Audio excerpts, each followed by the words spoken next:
Bom dia e obrigada por aguardarem.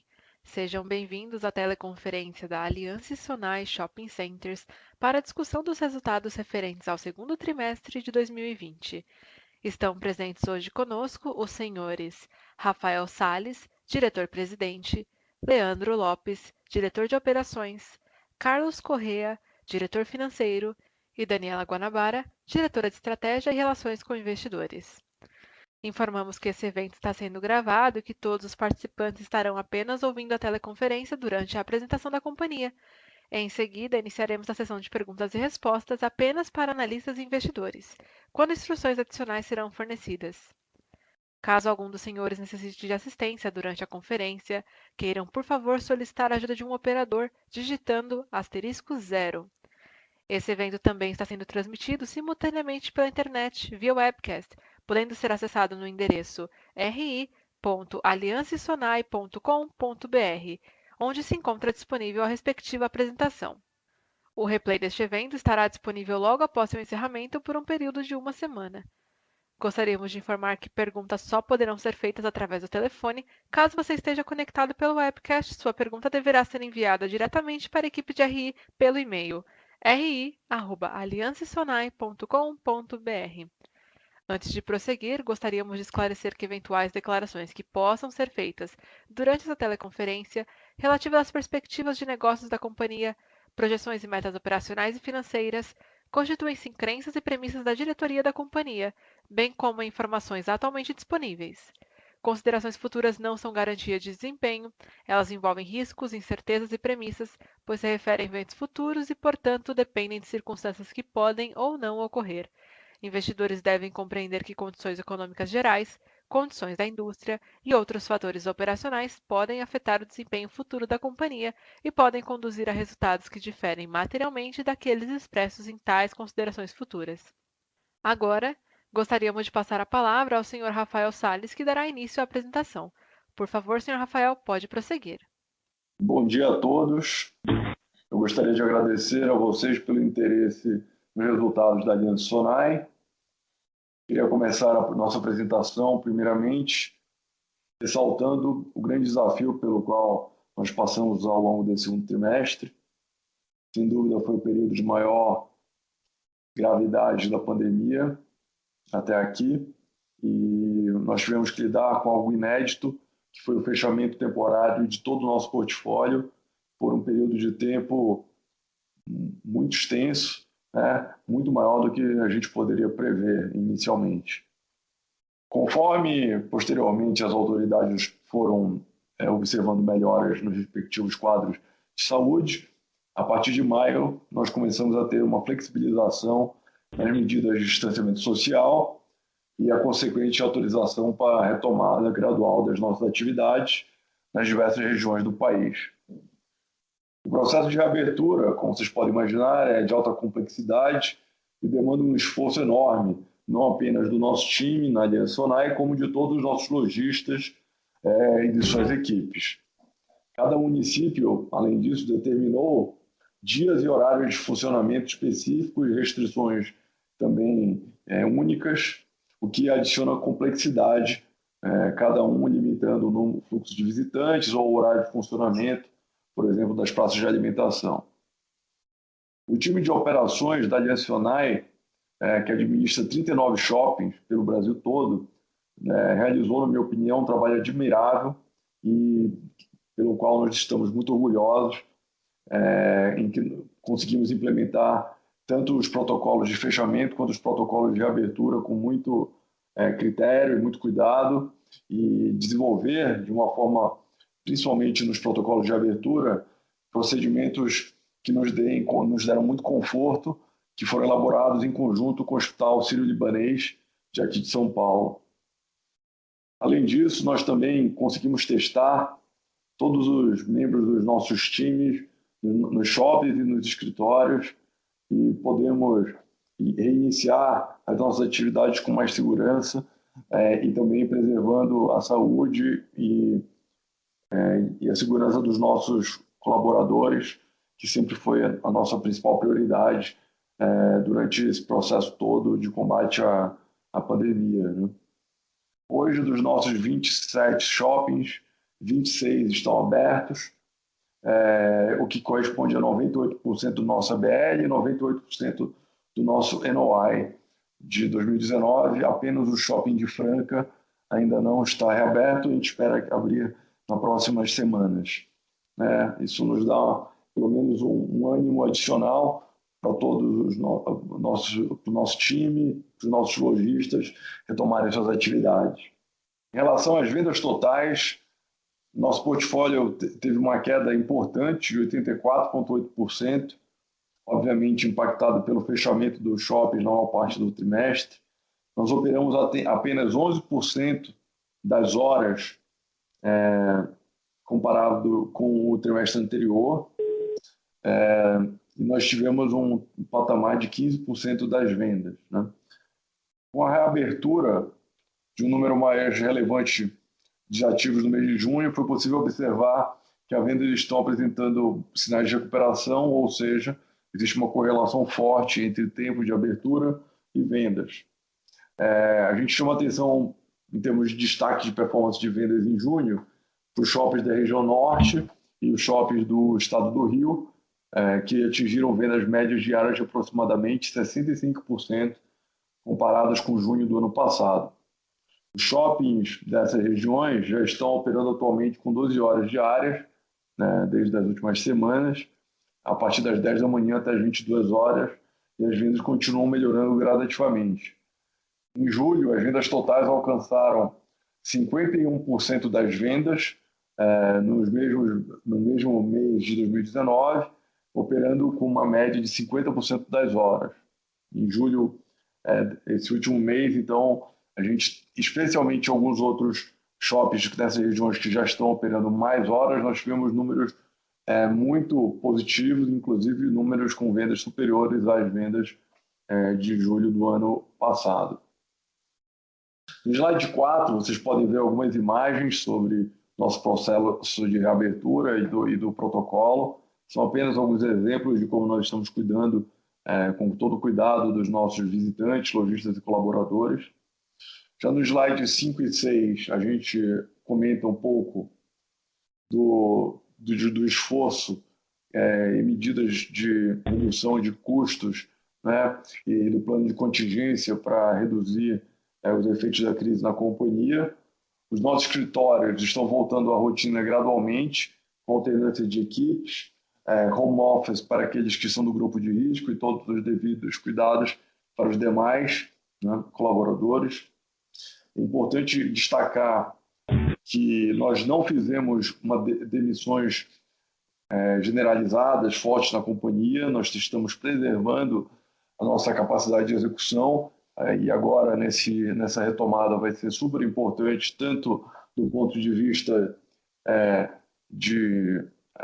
da frente comercial, do departamento de leasing, quanto na frente de iniciativas de inovação, de mídia, marketing. Então, é muito importante a gente preservar nosso time, nossa capacidade de execução.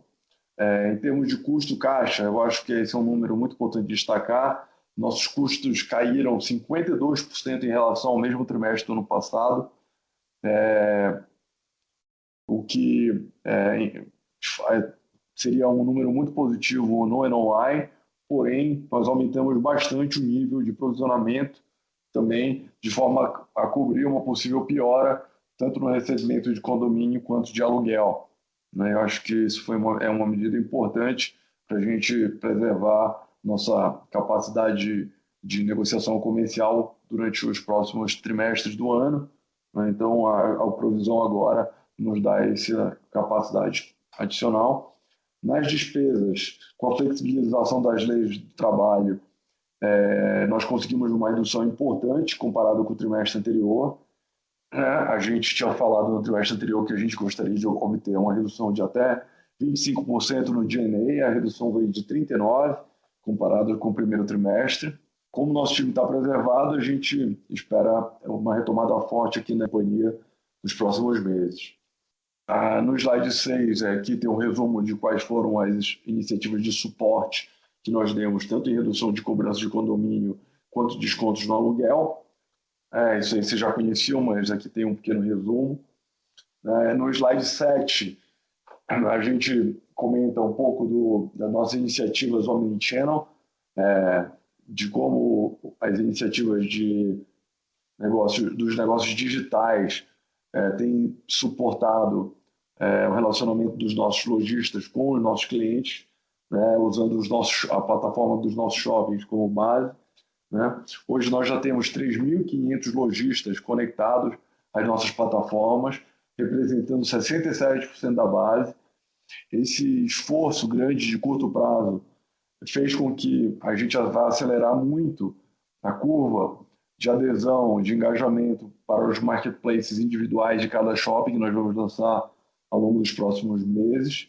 Né? Então, isso vai ser um driver bem importante da integração O2O, nossa estratégia O2O, de conectar os nossos lojistas aos marketplaces e a nossa própria plataforma própria. Né? A plataforma, até agora, tem diversas modalidades de venda, né? Como a gente comentou anteriormente.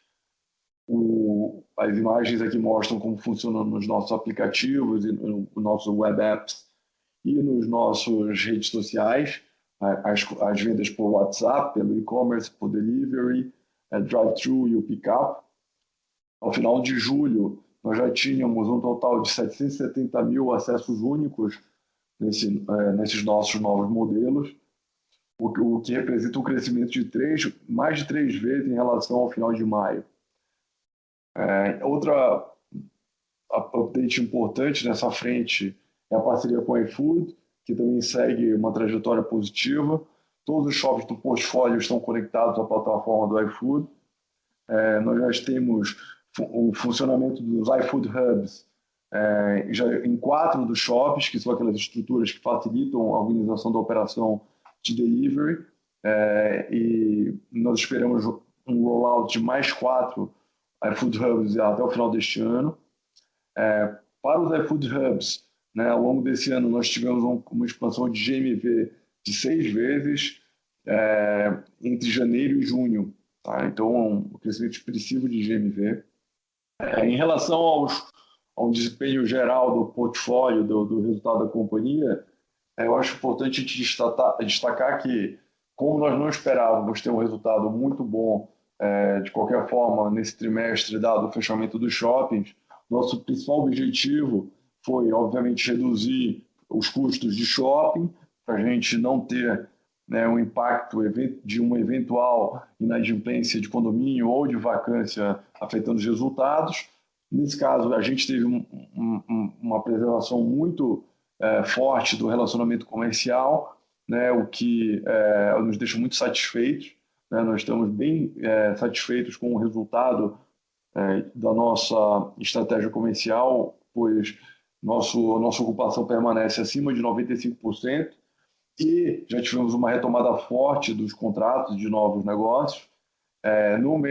No segundo trimestre, obviamente, nós assinamos muito menos contratos do que no primeiro trimestre, foram só 27 contratos assinados no segundo trimestre, porém, nesse mês de julho, nós já temos 57 contratos em finalização, a gente espera ter mais ou menos esse número assinados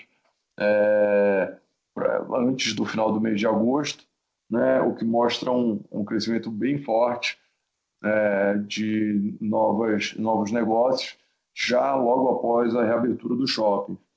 A Daniela vai dar mais detalhes sobre o desempenho da companhia, mas eu acho que o mais importante é que nós preservamos a nossa capacidade de execução, preservamos a nossa capacidade de desenvolver projetos, de adequar aos portfólios dos shoppings, de continuar crescendo nas nossas iniciativas de omnichannel, né, das soluções digitais, e a nossa atividade comercial também preservada forte e entregando resultados já agora com a reabertura do shopping. Acho que queria destacar aqui no slide 9, uma outra frente importante no qual nós temos trabalhado ao longo dos últimos meses, que é a frente dos projetos multiuso. A gente vê que há uma demanda ainda forte por projetos imobiliários no Brasil.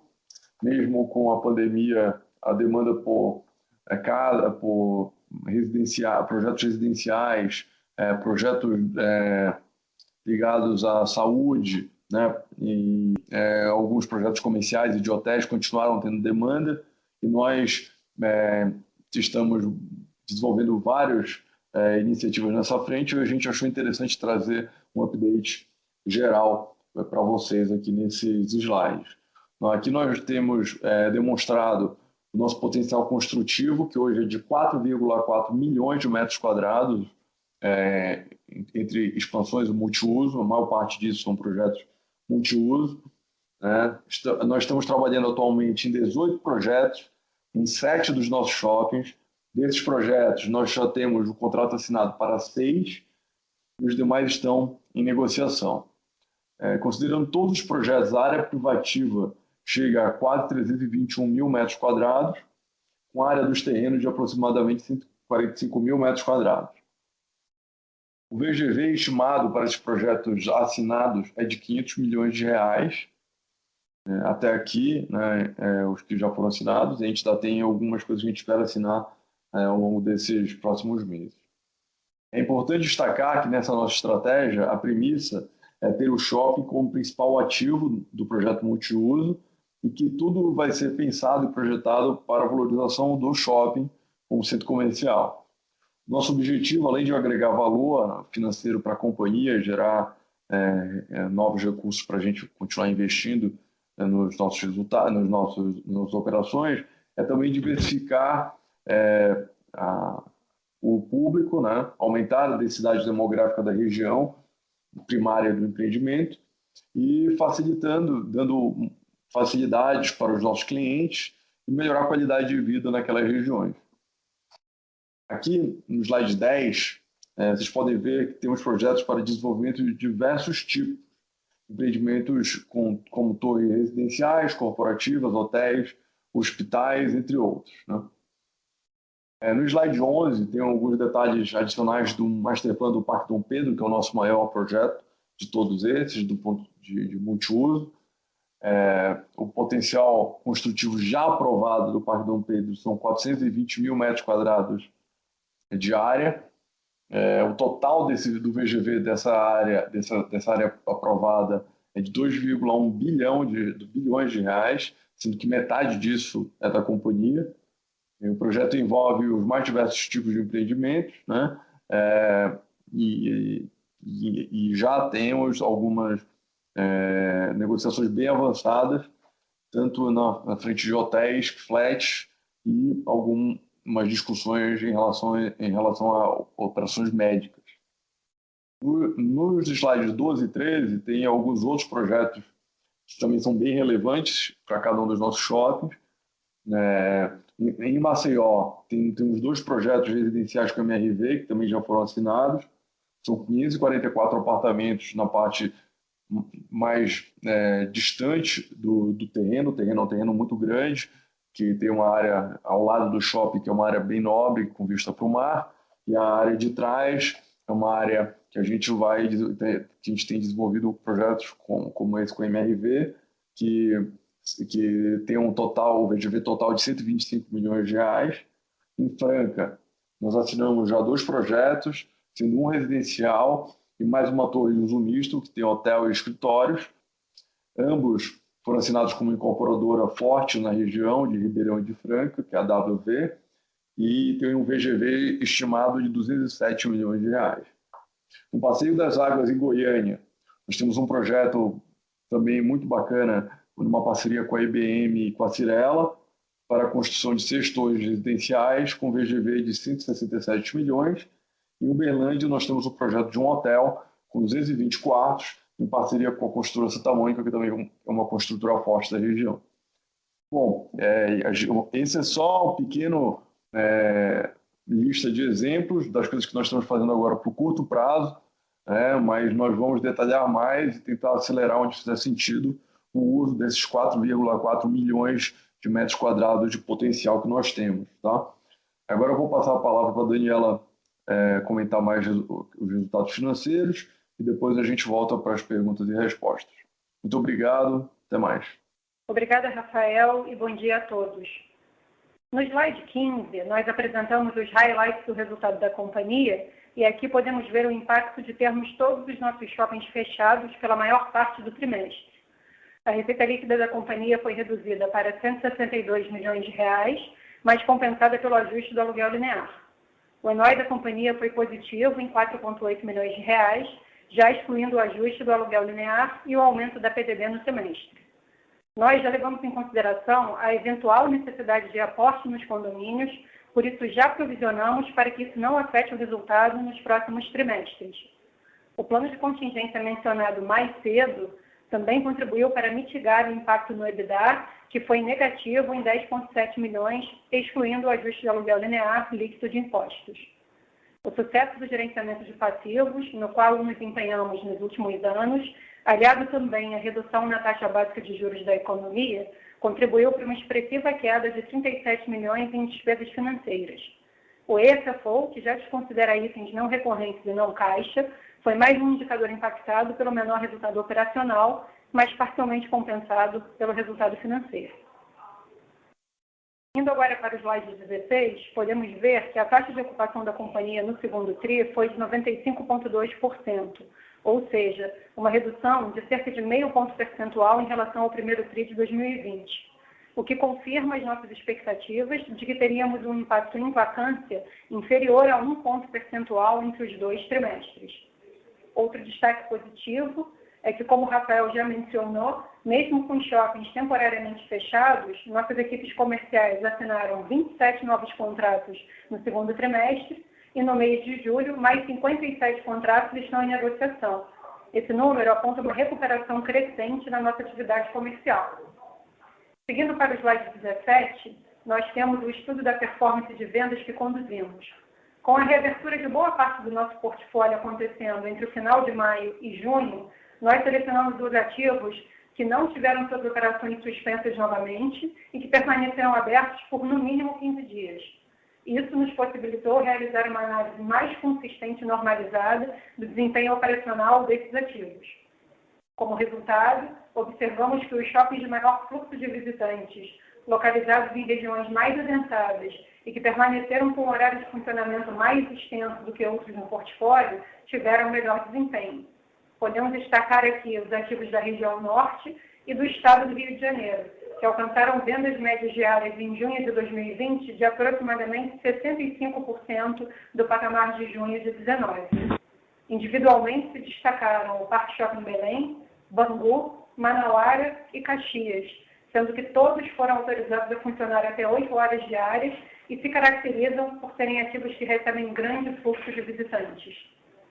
Em julho de 2020, o horário de funcionamento na região norte e no estado do Rio de Janeiro foi estendido para 12 horas diárias, o que contribuiu para que as vendas nesse mês atingissem 91% e 67% das vendas do mês de julho de 2019, respectivamente. No slide 18, podemos ver que a inadimplência líquida observada no segundo TRI foi de 8,7%, impactada pelos efeitos dos fechamentos dos shoppings. A PDD nesse trimestre foi mais alta quando comparado aos trimestres anteriores, reforçando o provisionamento com o aumento do risco sobre crédito, principalmente sobre a cobrança dos custos condominiais, devido ao período de fechamento dos shoppings e em linha com as melhores práticas contábeis. Seguindo para o slide 19, podemos ver que apresentamos sólida posição de liquidez e baixa alavancagem, o que nos mantém bem preparados para continuarmos enfrentando os desafios desse ano. No segundo trimestre, mesmo com os ganhos de eficiência verificados em relação ao mesmo TRI de 19 e ao primeiro TRI de 20, com redução expressiva de custos e G&A, o fluxo de caixa operacional foi impactado pelo fechamento temporário dos shoppings pela maior parte do período. Considerando ainda a amortização de principal e juros de 23 milhões, a recompra de ações de 8,4 milhões no âmbito do programa anunciado em junho de 20 e a recompra de debêntures de própria emissão da companhia em um montante total de 47 milhões, que reduziu nosso endividamento, e um CAPEX de 8,4 milhões no trimestre, encerramos o mês de junho com um saldo de caixa de 1,3 bilhão de reais. Aliado à redução da taxa básica de juros, Mesmo durante esse período de crise econômica, no segundo trimestre, nós concluímos a renegociação de uma dívida no montante de R$ 77 milhões. Esses eventos fizeram com que o custo médio de dívida da companhia fosse reduzida para 4,6%. A alavancagem da Aliança Tonai permanece em um nível baixo de 1,1 vezes dívida líquida EBITDA, ratificando que o balanço da companhia é o mais forte da indústria de shopping do Brasil. Vamos agora abrir para as perguntas e respostas. Obrigada. Com licença, iniciaremos agora a sessão de perguntas e respostas apenas para investidores e analistas. Caso haja alguma pergunta, por favor, digitem asterisco 1. Se a sua pergunta for respondida, você pode sair da fila digitando asterisco 2. Por favor, aguardem enquanto coletamos as perguntas. A nossa primeira pergunta vem de Pedro Raginal, Bradesco BBI. Oi, pessoal, bom dia. Obrigado pela apresentação e pela pergunta. Do meu lado, o que eu queria entender melhor é esse pipeline de projetos multiuso anunciado ontem. Então, assim, eles comentaram que o VGV desses projetos já assinado é de R$ 500 milhões, né? Mas pensando nesses 18 projetos aí que já estão, de certa forma, em andamento, então sendo trabalhados, eu queria entender, assim, qual que é um patamar de VGV que faria sentido a gente pensar. E também uma dúvida em relação a isso, de potencial construtivo, esses quase 4,5 milhões aí de metros quadrados que vocês assim, anunciaram como potencial construtivo, pensando numa realocação de áreas de estacionamento? E assim, em segundo lugar também, se vocês pudessem dar um pouco mais de cor em relação a esses 6 projetos, então assim, o que eu queria entender melhor é também a estrutura dos contratos, então com as incorporadoras, e também se vocês pudessem passar para a gente uma ideia de cronograma de lançamento.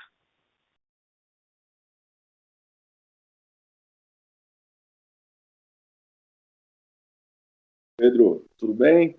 Obrigado pela pergunta. Um bom ponto, bons pontos que você levantou. Primeiro que o objetivo, os 500 milhões desses projetos, esses projetos são todos feitos em forma de permuta. Esses projetos que já foram assinados são feitos em forma de permuta financeira. Então nós vamos ainda dar mais detalhes sobre a rentabilidade da companhia ao longo do processo, aí, de conforme eles forem evoluindo, mas a ideia é a gente receber recursos em dinheiro ao longo após a construção.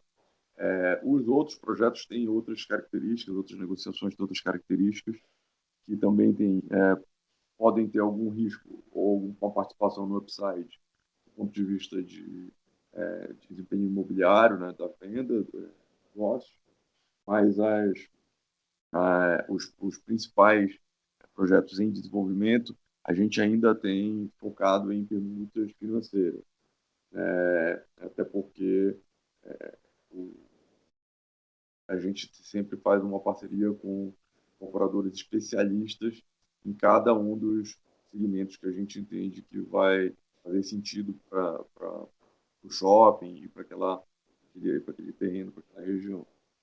Então, o VGV desses outros 18, a gente não está divulgando porque está no processo de negociação, entendeu? Então, a gente não queria abrir o número, mas é um número certamente superior aos 500, porque são projetos maiores, de área maior, em áreas similares, né? No caso de Maceió, só para te dar um exemplo, as negociações que a gente está fazendo agora são mais na área mais nobre do terreno, que é um terreno muito grande, que já é uma área mais perto da região da praia e tal, seria mais para perto do shopping. No caso de esses 4 milhões de metros, eles são só de terrenos já disponíveis, projetos que já são de potencial construtivo atual, não de eventual conversão de estacionamento. Isso é um outro frente de trabalho. Tem shoppings que não faz sentido, porque ainda estão muito cheios, não houve queda. Tem shoppings em que, de fato, a utilização do estacionamento, na verdade, nunca chegou ao patamar de vagas que a gente tem disponível, por causa da legislação de demanda maior de vagas, e a gente tem essa outra frente de trabalho que é desenvolver áreas de expansão dos shoppings em estacionamento, que não são necessariamente as áreas de multiuso, são essas que a gente está discutindo agora. E o cronograma de lançamento depende muito de acordo com a demanda e com os parceiros incorporadores que a gente tem discutido, né? Tudo leva a crer que a gente está tendo uma aceleração na demanda, nas visitas, nas propostas, claramente, pedaço com a questão dos juros, né? São muito mais baixos agora, então mais dispostas a comprar casas novas e investir em outros imóveis. Então, a gente está vendo essa demanda um pouco mais forte, mas a gente não vai passar ainda nenhum guidance de cronograma. A gente achou importante primeiro dar essa visão geral e, ao longo dos próximos trimestres, a gente vai dar updates constantes sobre isso como uma das frentes de negócio da companhia, porque a gente está vendo como uma área que está bem ativa atualmente. Tá ótimo, obrigado, bom dia. Obrigado, Pedro. Com licença, a nossa próxima pergunta vem de Henrico Trota, Itaú BBA. Bom dia, Rafa. Bom dia, Dani. Obrigado pela apresentação. Eu tenho duas perguntinhas. A primeira, se vocês pudessem falar um pouquinho como tem sido até agora o terceiro TRI, né? Acho que vocês deram um pouco de cor aí no release, mas pegando assim o auxílio que o governo deu aqui para famílias durante a pandemia, acho que até acaba criando um efeito de aumentar a renda para algumas famílias, né? E aí você pode ter um efeito de vendas aí um pouco não recorrente e positivo no terceiro TRI. Então, queria entender se vocês estão, de fato, já vendo isso na ponta, tá? Com que vocês têm aí de dados preliminares do terceiro TRI, de fato, com a reabertura dos ativos, está tendo um consumo até um pouco mais forte do que vocês esperavam. E a minha segunda pergunta, acho que, olhando até a vacância, né, que foi reportada aí no segundo TRI, até acho que foi melhor do que vocês esperavam aí, quando a gente pegava a expectativa lá no começo da pandemia. Eu queria entender se, de fato, não tem uma vacância contratada aí agora para o segundo semestre, né, dado que alguns lojistas ficaram por muito tempo fechados, né? Vocês até mencionaram que Rio de Janeiro, Norte estão indo até melhor do que o resto do portfólio, mas aí também queria ver na outra ponta, né? São Paulo, como está com um ambiente um pouco mais restritivo ainda no relativo, se vocês acham que os ativos aí de São Paulo podem até ter uma performance, uma vacância contratada aí um pouco pior para o segundo semestre comparada com o resto do portfólio. Então são esses pontos. Obrigado. Bacana, Henrique. Obrigado pelas perguntas. De fato, a gente pode sim estar vendo vendas mais fortes por uma demanda reprimida, né? Ou pelo efeito do Corona Voucher. É difícil de saber dizer com precisão. Os mercados em que a gente está tendo uma demanda mais forte de vendas coincide com mercados que têm renda média um pouco menor, né? Exceto no caso do Manauara, que é um shopping mais para renda mais alta da cidade, mas o Boulevard Belém também, mas os outros shoppings do Rio são shoppings que têm mais exposição à renda média.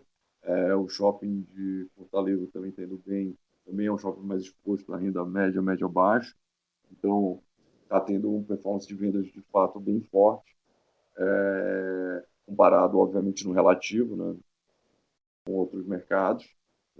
Então, é algo a gente vê, de fato, como é que vai acontecer com a redução do auxílio, né? Então, a gente tem que se preparar para os cenários que levam em consideração isso. Em compensação, as vendas estão melhores do que a gente esperava e do que os lojistas também esperavam nesse mercado. Então, também não podemos reclamar de estar bem. Agora, no ponto de vista de vacância, é uma dúvida que é legítima, a tua dúvida é nossa também, porque tem algumas redes, até somente redes um pouco maiores, né, de áreas maiores, que normalmente também são ou aluguéis de âncora ou lojas a gente chama de mega lojas, né, que a gente tem visto notícias sobre recuperação judicial, problemas de liquidez, afetando talvez até um pouco mais essas redes do que os pequenos, porque os pequenos tiveram alguns tipos de financiamento, algumas suporte, né, dos oficiais e do próprio governo com muito especiais. Então, é possível que a gente tenha uma vacância, essa vacância que talvez a gente esperasse agora, talvez venha mais ao longo do ano, mas o importante é que a gente já está recomeçando o processo de reabertura com o shopping bem ocupado, né? O que permite uma atividade melhor para o todo, né? Então, a experiência do consumidor é completamente diferente quando chega e o shopping está bem ocupado, com boa oferta, uma boa disposição de produtos, né? E lojas abertas. Então, isso tudo faz parte da engrenagem do processo de retomada. Então, pelo fato de os shoppings estarem bem ocupados, pelo menos nesse início, acaba que os próprios lojistas tendem a esperar um pouco mais antes de tomar decisões de fechamento, até porque ninguém quer, né, fechar suas lojas, né, ainda mais com alternativa de investimentos baixa, né, porque o lojista, normalmente, somente os franqueados, né, os lojistas médios, eles são empreendedores que, se não tiverem as lojas, vão ter que buscar outro tipo de negócio, né, e hoje viver dos juros não é mais uma alternativa para eles, né, como acontece muito nos investidores que buscam as franquias ou abrir lojas em shoppings como suas atividades diárias, né? Então, a gente está vendo uma certa demanda positiva, na verdade, por novas áreas, em compensação, estamos monitorando o aumento de vacância, sim. A gente está preparado para enfrentar um aumento de vacância até o final do ano, tanto do ponto de vista financeiro, tanto do ponto de vista de atividade comercial. A gente está bem mapeado de potenciais novos inquilinos, novos tenants, para entrar em áreas que eventualmente sejam vagas. Então, a gente tem uma lista aí de potenciais lojistas que possam entrar por shopping em casos de vacância. Obviamente, tem alguns shoppings que têm mais risco do que outros. Como você falou, São Paulo e BH são mercados que sofreram mais, até porque BH ficou muito mais tempo fechado, tem perspectiva. Em São Paulo abriu, mas abriu com restrições mais severas, agora já está liberando, então também tende a gente tende a ver vendas recuperando também com esse aumento do tempo de abertura. Então, eu imagino que São Paulo a gente pode sim ter. Eu acho que São Paulo, na verdade, como também é o mercado que os lojistas têm mais poder financeiro, então também é capaz da gente não ter uma ruptura relevante em São Paulo por conta do mercado ser tão importante, né? Então, a gente está monitorando algum mercado. O BH talvez seja o mercado que tem que ter um pouco mais de atenção, porque demorou muito para abrir, e vai ter talvez uma vacância maior. Mas, de novo, o shopping na nossa região lá, o nosso shopping é o que mais vende, é o maior, quase o dobro do tamanho do concorrente lá da região lá de perto do shopping. Então, a gente está em uma posição boa em BH também e tende a ser uma disputa ali mais local, e a gente está preparado, né? Então, acho que no relativo, que eu acho que é o importante, considerando cada um dos mercados que a gente está, a gente tem um poder de negociação forte comparando com o concorrente e temos também nossa estratégia comercial, né, com o nosso balanço de eventualmente conseguir dar condições comerciais que permitam que o lojista se recupere gradativamente, né? Então, acho que nessas duas frentes a gente está bem e, na verdade, acho que vai dar muito trabalho para a nossa área comercial, mas a gente está preparado, a gente está com o nosso time todo preservado, forte estão motivados aí para trabalhar. Valeu, Henrique. Obrigado. Obrigado, Rafa. Bom dia. Com licença, a nossa próxima pergunta vem de André Mazini, Citibank. Bom dia, Rafa e Dani, obrigado pela pergunta e pelo disclosure todo do Land Bank. Então, nesse ponto da monetização, vocês falaram que vai ser permuta financeira, né? Eu queria entender qual seria mais ou menos o percentual que ficaria para a companhia numa permuta financeira desse tipo. Tenho na minha cabeça algo 20%. Imagino que os terrenos mais nobres podem subir um pouquinho, os terrenos menos nobres descer um pouquinho, uma média de 20%. Então, esse VGV para a companhia faz sentido pós-permuta financeira? Essa é a primeira pergunta. E a segunda pergunta, vocês comentam do marketplace, né, de cada shopping que pode ser rolloutado ainda. A diferença do marketplace para o que já existe, que é basicamente o site do shopping conectando digitalmente os clientes aos lojistas via WhatsApp, via e-commerce do próprio lojista, é que o marketplace do shopping vai ter o fulfillment feito pelo shopping, então, enfim, ficaria mais organizado e teria uma padronização maior em tempo de entrega, esse tipo de coisa, um saque, né, um atendimento ao consumidor também mais padronizado, e aí vocês também poderiam aumentar o take rate, né, dado que o fulfillment seria feito pelo shopping. É mais ou menos essa a ideia? Obrigado. Mazini, muito boas perguntas, obrigado. Sobre a questão da permuta, depende muito, como você falou, depende muito da natureza do projeto, do mercado que a gente está. Eu acho que 20% é um bom número para você usar para projetar, até para dar uma visão assim sobre da pergunta que a gente teve antes do Pedro. A gente tem hoje projetos que têm permutas digamos, de 10 até permutas de 20, pode ter mais de 20, então depende muito, de fato, do produto, mas e também depende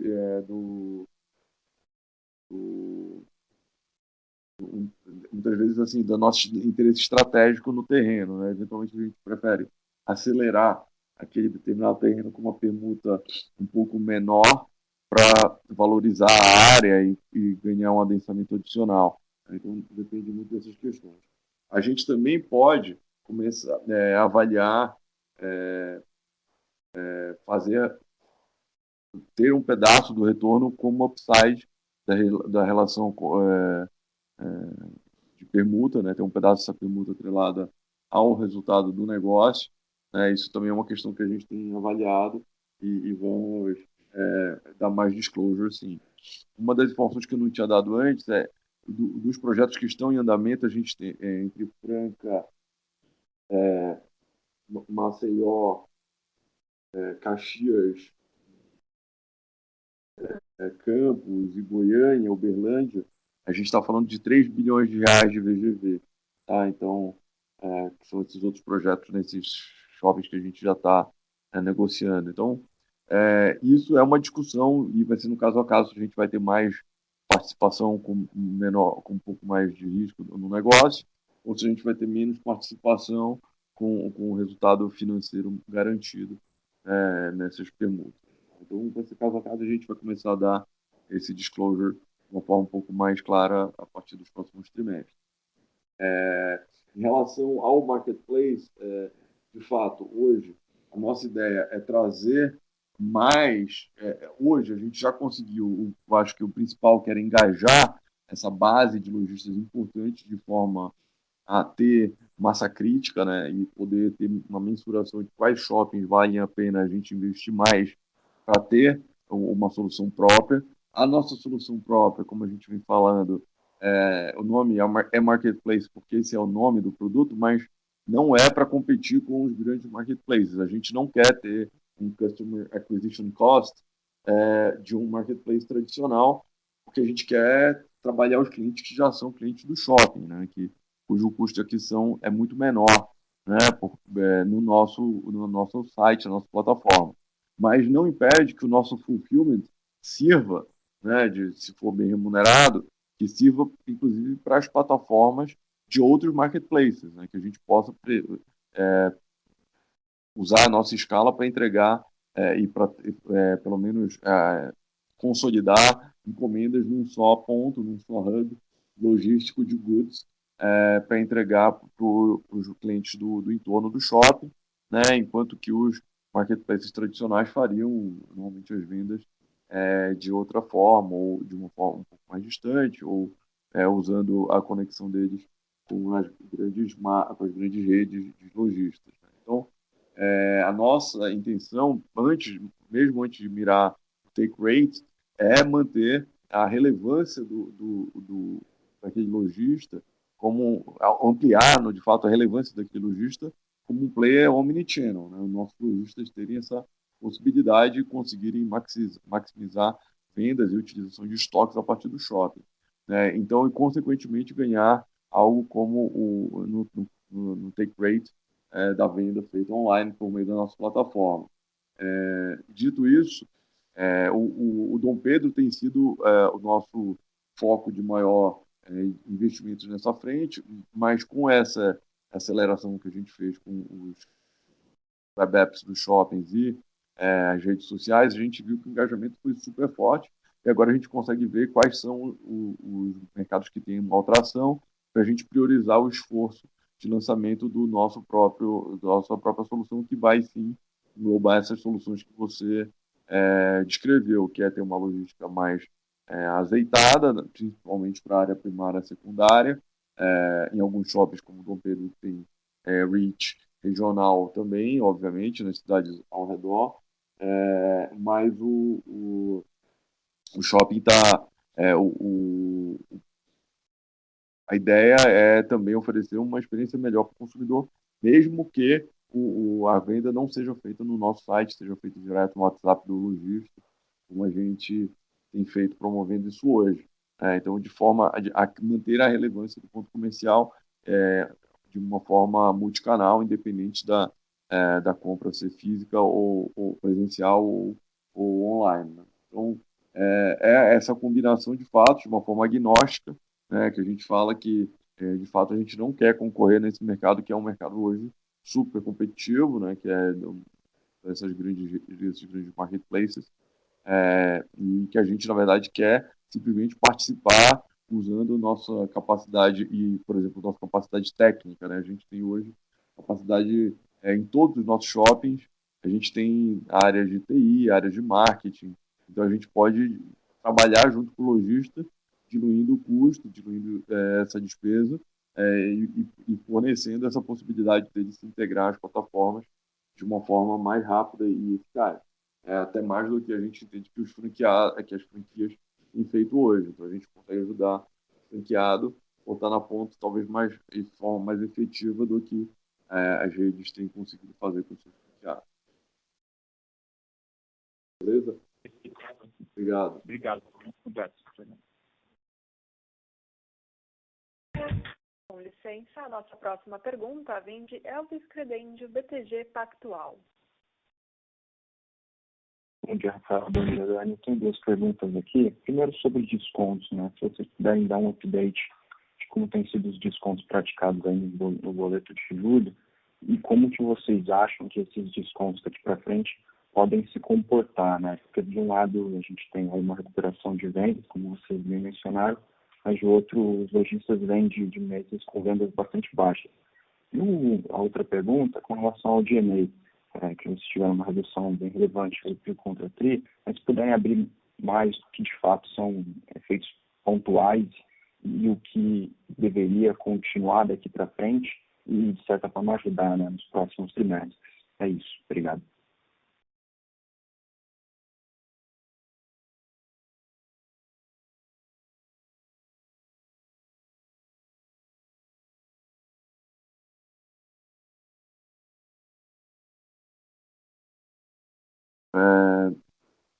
Elvis, é o Elvis do BTG? Isso. Fala, Elvis, tudo bem?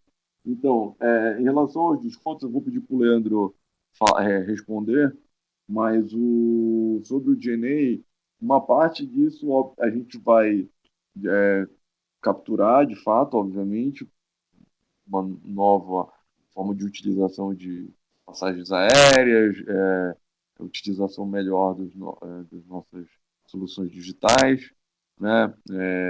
Uma parte disso também tem a ver com remuneração variável, que obviamente esse ano vai ser menor, ou nem vai existir em alguns casos, então vai ser uma questão específica aí ao longo dos próximos trimestres, com certeza um pedaço disso vai ser capturado. É, e o Leandro vai falar agora sobre parte dos descontos. Fala aí, Leandro. Bom dia, Elvis, tudo bem? Acho que em relação a desconto, a gente até mostrou aqui que a nossa preocupação principal era na manutenção da cadeia e efetivamente está ajudando o lojista nesse momento, nesse trimestre onde tinha muitos shoppings fechados. A gente deu descontos aí em condomínio, 20% de redução em abril e a partir de maio 50%. E a gente foi monitorando, naturalmente, cada caso aí na abertura, né? Então, política de descontos da companhia é, de fato, olhar aí a venda de cada lojista para tentar ajustar o que é importante para a manutenção dele na operação, e você consegue ver um pouco isso na manutenção do nosso custo de ocupação. Então, naturalmente, alguns segmentos performaram melhores do que os outros, e aí não tinha razão de dar maiores descontos, né? Quando você pega, por exemplo, lojas de telefonia, ao passo que quando você olha aí outros segmentos que sofreram mais, como agências de turismo ou malas que são associadas à viagem, mereceram um pouco mais de atenção do nosso lado para a manutenção desse lojista. Então, isso foi feito durante o período de fechamento e reabertura e vai ser a nossa política daqui para frente, obviamente acompanhando a venda e ajudando o lojista nesse período de retomada e naturalmente conseguindo cobrar o máximo de aluguel possível dentro dessa retomada de venda aí do varejo que a gente vem acompanhando. Perfeito, está muito claro. Obrigado, pessoal. Acho que a gente tem tempo para mais uma pergunta só, né? Com licença, a nossa próxima pergunta, ela vem de Gabriela Tac, Bank of America. Bom dia, Rafael, Dani, obrigada pelo call. Tem uma pergunta rápida aqui sobre o CAPEX. Como vocês mencionaram, a empresa está com uma posição saudável de caixa, baixo endividamento, e além disso, vocês têm segurado bastante no CAPEX das expansões, né? Conforme a situação vem melhorando, o que vocês enxergam como a prioridade para o uso desses recursos? Seria a retomada das expansões ao pipeline, ou seriam aquisições oportunísticas ou participações minoritárias? Obrigada. Gabriela, obrigado pelas perguntas. O uso do caixa, de fato, as expansões a gente vai reavaliá-las após esses próximos 2 trimestres de retomada. Tem shoppings que, mesmo após esse fechamento longo, os shoppings continuaram com ocupação super alta, e eram projetos que a gente já vinha pensando em expansão grandes, né? Projetos que já estavam sendo desenvolvidos, né? Então, de fato, a gente tem a possibilidade de lançar essas expansões, só que a gente tem que ver como vai ser essa retomada, né, gradual. Não adianta a gente acelerar agora com áreas novas, porque eventualmente a gente vai ter que fazer algumas substituições de logística. Então, vamos continuar observando e provavelmente depois do final do ano vai ficar mais fácil de saber após o Natal. Então, consequentemente, a gente tem usado os recursos da companhia de uma forma buscando maximizar retorno. A aquisição das debêntures que a gente comprou no mercado foram com um prêmio relevante em relação ao que elas foram emitidas, né? Então, acho que a gente comprou de 160 a 170 do CDI. Essas debêntures que nós recompramos, que não é uso de, não é queima de, não é cash burn, né? Teve alguns comentários de analistas sobre cash burn, mas não é um cash burn, na verdade é uma alocação de capital, que a gente entende que é uma alocação muito positiva, muito interessante para o acionista, né, reduz uma dívida com custo mais alto, num desconto, cristalizando isso no resultado. Além disso, também compramos um pouco de ações e ainda temos um programa relevante de recompra, que também é uma boa. A gente vê isso como uma das melhores alternativas de investimento hoje no mercado. No nosso mercado é a compra das próprias nossas ações. Hoje parece ser, de fato, algo alternativa excepcional, né, que está sendo dado para a gente, de alocar em shoppings como os nossos, com esse desconto tão grande em relação ao valor intrínseco do shopping.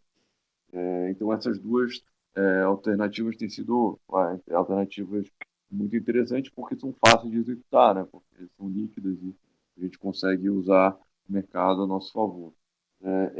Outra alternativa, obviamente, são as aquisições, desde que estejam em condições comerciais, em condições de preço que façam sentido, e a gente não tem pressa também para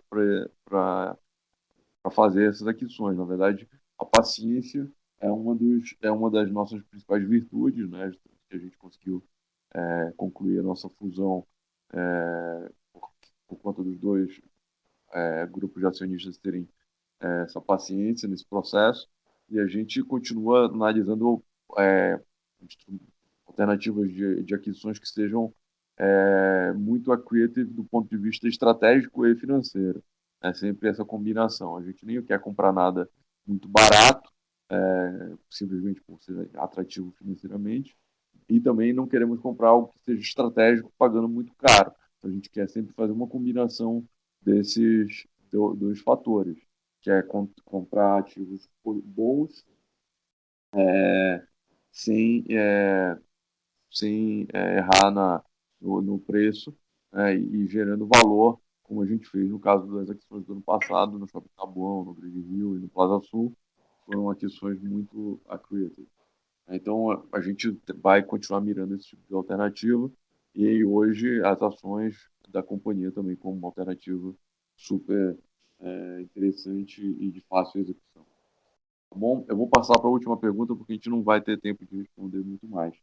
Obrigado. Com licença, a nossa próxima pergunta vem de Marcelo Mota, JP Morgan. Bom dia, obrigado. Então, bem rápido, só sobre a questão da quanto está a inadimplência na conta, se vocês puderem comentar, e esses novos contratos, né, que são 57, enfim, se isso aqui é replacement de varejista, ou são novos contratos que deveriam melhorar a sua ocupação, só entender um pouco o que são esses novos contratos e as condições, enfim, de leasing spread, alguma coisa que vocês podem abrir. Obrigado. Boa, Mota. Rapidinho. Então, os contratos novos, eles estão, de fato, diversas questões, áreas que já estavam disponíveis, né? Quando você pensa que a gente já tinha 4.000% de vacância, então é natural que a gente já tivesse áreas sendo negociadas, e também tem áreas que vão ser replacements, né? Que já são lojistas que a gente já sabe que ou vão vender seus pontos para esses novos operadores, ou já estavam com dificuldade de pagar e já vão ser substituídos. A inadimplência que a gente reportou aí de 8% é o que a gente tem visto na ponta. De fato, a gente tem uma provisão um pouco mais forte por conta das postergações, né? Ao a gente dar prazo, a gente adotou uma postura mais conservadora de provisionamento, né? Inclusive provisionando alguns riscos de condomínio, coisa que não era usual. Então, a gente entendeu que era uma boa medida, exatamente para a gente, caso a inadimplência descolhe desses 8, já teve em 10, já teve em 12, aí agora terminou o trimestre em 8, então a gente entende que vai ficar ali nessa faixa, mas a gente precisa ter uma gordura de provisão. Tá bom? Bom, pessoal, a gente vai agora para o call em inglês.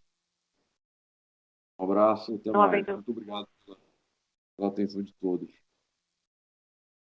Obrigada. A teleconferência dos resultados do segundo trimestre de 2020 da Aliança Sonai está encerrada. Vocês podem desconectar as suas linhas agora. Tenham um bom dia. Obrigada.